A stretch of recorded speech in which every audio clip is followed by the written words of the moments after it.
எந்த வேலை பண்ணாலும் கலக்கலா பண்ணி வைக்கணும். அப்பதான் நாம செய்யற சமையல் மனம் குணம் எல்லாம் நிறைந்து வாசனைக்கு மூக்கு வாயிலெல்லாம் ஜொல்லு ஊத்தணும். ஹாய் ஃப்ரெண்ட்ஸ், அஸ்ஸலாமு அலைக்கும். Welcome to Mahariba's kitchen. 2 வாழைப்பழமும் அரை கப் ரவையும் இருந்துச்சுன்னா இந்த ஸ்வீட் வந்து செஞ்சு பாருங்கள். குழந்தைங்க வீட்டில் இருக்கவங்கன்னு எல்லாருமே ரொம்பவே விரும்பி சாப்பிடுவாங்க. இப்போ இந்த ஸ்வீட் செய்கிறதுக்கு அடுப்பில் ஒரு கடாய் வச்சுட்டு சூடு பண்ணிக்கலாம். கடாய் சூடானதும் இதில் ஒரு 3 ஸ்பூன் அளவுக்கு நெய் சேர்த்துக்கோங்க. நெய் நல்லா உருகுனதும் இதில் உடைச்ச முந்திரி ஒரு 10லேருந்து 15 போல் எடுத்துகிட்டு அதை வந்து நெய்யில் சேர்த்துட்டு நல்லா ஒரு கோல்டன் ப்ரௌன் கலர் வர வரைக்கும் இது நம்ம வறுத்து எடுத்துக்கலாம். லைட்டாக கோல்டன் ப்ரௌன் கலர் வந்தால் போதும். இப்போ இதை ஒரு பவுலுக்கு ட்ரான்ஸ்ஃபர் பண்ணிடுங்க.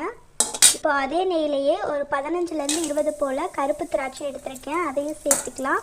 சேர்த்துட்டு இது பலூன் மாதிரி நல்லா உப்பி வந்ததும் இதையே வந்து ஒரு பவுலுக்கு ட்ரான்ஸ்ஃபர் பண்ணி எடுத்து வச்சுக்கோங்க.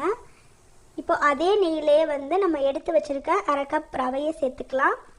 இது வந்து நார்மலாக பேக்கெட்டில் கிடைக்கிற ரவை தான். இப்போ வந்து ரவையை நெய்யில் சேர்த்துட்டு லைட்டாக இந்த மாதிரி வறுத்து எடுத்துக்கோங்க. கலர் வந்து சேஞ்ச் ஆகக்கூடாது, அதே சமயத்தில் நல்லா வறுபட்டு இருக்கணும். இப்போ வந்து இதை இறக்கி ஆற வச்சுருங்க. நெக்ஸ்ட் ஒரு பவுலில் நம்ம வந்து 2 வாழைப்பழம் எடுத்துருக்கோம் இல்லையா, அதை வந்து இந்த மாதிரி பிச்சு சேர்த்துக்கோங்க.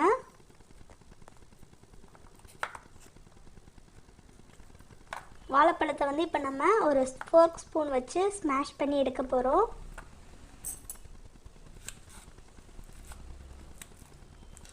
ஸோ இந்த மாதிரி நல்லா மசிச்சு எடுத்துக்கோங்க வாழைப்பழத்தை. எந்த அளவுக்கு மசிக்க முடியுமோ அந்த அளவுக்கு நல்லா மசிச்சு எடுத்துக்கோங்க. திப்பி திப்பியாக இருந்தாலும் பரவாயில்ல. இப்போ வந்து வாழைப்பழத்தை மசிச்சு எடுத்தாச்சு. இதை வந்து ஓரமாக வச்சுடுங்க. நெக்ஸ்ட் நம்ம வந்து வறுத்த ரவையை வந்து ஒரு தட்டுக்கு வந்து ட்ரான்ஸ்ஃபர் பண்ணிடுங்க. ஓரமாக வச்சுருங்க தட்டை. இப்போ வந்து கடாய் அடுப்பில் வச்சுட்டு சூடு பண்ணிக்கலாம். இப்போ இதில் ஒரு 2லேருந்து 3 ஸ்பூன் அளவுக்கு நெய் சேர்த்துக்கோங்க. நெய் நல்லா உருகுனதும் இதில் நம்ம மசிச்சு வச்சுருக்க வாழைப்பழத்தை உள்ளே சேர்த்துக்கலாம்.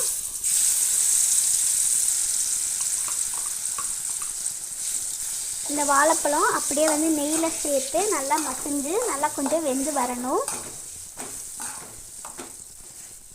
அது வரைக்கும் கிளறி விட்டுட்டே இருங்க. பாருங்கள், நெய்யோடு சேர்ந்து நல்லா கலந்து வந்துடுச்சு. இப்போ இதில் நம்ம தண்ணி சேர்த்துக்கலாம். அரை கப் ரவை எதில் எடுத்துருந்தோமோ அதே கப்பாலேயே ஒரு 2.5 கப் அளவுக்கு தண்ணி சேர்த்துக்கோங்க. நீங்கள் கப்பு கிளாஸ் எதில் எடுத்திருந்தாலும் இதே மெஷர்மெண்ட்டை ஃபாலோ பண்ணிக்கோங்க. இப்போ கொஞ்சம் நேரம் வந்து இந்த வாழைப்பழம் வந்து அந்த தண்ணியோடு சேர்ந்து நல்லா கொஞ்சம் கொதி வரட்டும். இப்போ இந்த ஸ்வீட்டுக்கு தேவையான அளவுக்கு லைட்டாக ஒரு பிஞ்ச் அளவுக்கு உப்பு சேர்த்துக்கலாம். இப்போ இந்த மாதிரி கொதி வந்துட்டுருக்கு. கரண்டி வச்சு லைட்டாக இதை கலந்து விட்டுருங்க.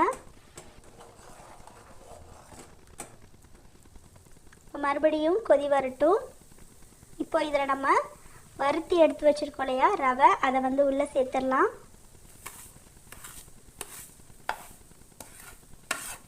ரவை சேர்த்ததுக்கப்புறமா அடுப்பை வந்து மீடியம் ஃப்ளேமுக்கும் லோ ஃப்ளேமுக்கும் இடையில வச்சு கைவிடாமல் கிளறி விட்டுட்டே இருங்க, இல்லைன்னா கட்டி பிடிச்சிரும்.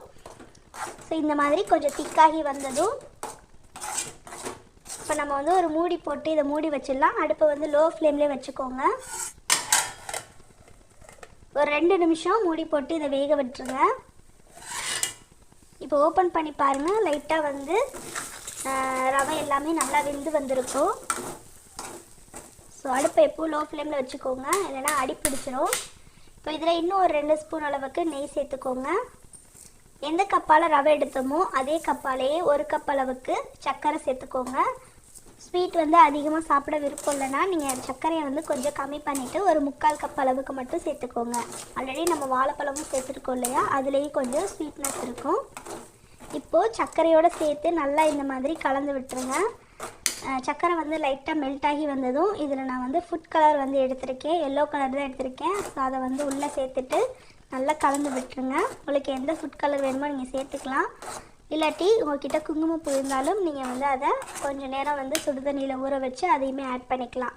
இப்போ மறுபடியும் ஒரே ஒரு ஸ்பூன் மட்டும் நெய் சேர்த்துக்கிறேன். சேர்த்துட்டு நல்லா கலந்து விட்டுருங்க. உங்களுக்கு நெய் வந்து எவ்வளோ விருப்பமோ அவ்வளோ சேர்த்துக்கலாம் நீங்கள். இப்போது நல்லா இந்த மாதிரி கலந்து விட்டாச்சு.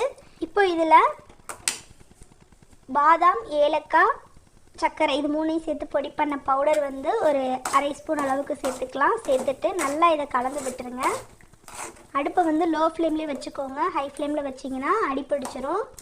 இப்போ இந்த மாதிரி கன்சிஸ்டன்சிக்கு வந்ததும் நம்ம வறுத்து வச்சுருக்க முந்திரி, திராட்சையை வந்து உள்ளே சேர்த்துடலாம். உள்ளே சேர்த்துட்டு நல்லா கலந்து விட்டுட்டு ஸ்டவ் ஆஃப் பண்ணி இறக்கிட்டிங்கன்னா ரொம்ப சுவையான ஒரு வாழைப்பழ கேசரி வந்து ரெடி ஆயிடும். இது வந்து வாழைப்பழ கேசரின்னு சொல்கிறத விட வாழைப்பழம் பாத்துன்னு சொல்லுவாங்க. ஸோ ரொம்பவே டேஸ்டியாக இருக்கும். கண்டிப்பாக உங்கள் வீட்டில் வந்து ட்ரை பண்ணி பாருங்கள். எல்லாருமே ரொம்பவே விரும்பி சாப்பிடுவாங்க.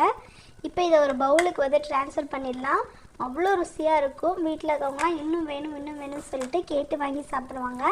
கண்டிப்பாக நீங்களும் இந்த ரெசிபியை வந்து உங்கள் வீட்டில் வந்து ட்ரை பண்ணி பாருங்கள். ட்ரை பண்ணிவிட்டு எப்படி இருந்துச்சுன்றதை மறக்காமல் கமெண்ட் செக்ஷனில் ஷேர் பண்ணுங்கள். உங்களுக்கு இந்த ரெசிபி வந்து பிடிச்சிருந்ததுன்னா லைக் பண்ணிவிட்டு உங்கள் ஃப்ரெண்ட்ஸ் அண்ட் ஃபேமிலி கூட ஷேர் பண்ணுங்கள். நம்ம சேனலை இன்னும் சப்ஸ்கிரைப் பண்ணாமல் பார்த்துட்டு இருந்தீங்கன்னா நம்ம சேனல் மஹரிபாஸ் கிச்சனுக்கு சப்ஸ்கிரைப் பண்ணிவிட்டு கூடவே பக்கத்தில் இருக்க பெல் ஐக்கானையும் ப்ரெஸ் பண்ணி ஆல் கொடுத்து வச்சுக்கோங்க. அப்போ தான் நாங்கள் போடுற ரெசிபிஸ் வீடியோஸ் வந்து உங்களுக்கு வந்து நோட்டிஃபிகேஷனில் வரும். இதே மாதிரி நிறைய ரெசிபிஸ் நம்ம சேனலில் இருக்குது. செக் அவுட் பண்ணி பாருங்கள். இன்னொரு இன்ட்ரெஸ்டிங்காக ரெசிபியோட நான் சந்திக்கிறேன். தேங்க்யூ ஃபார் வாட்சிங்.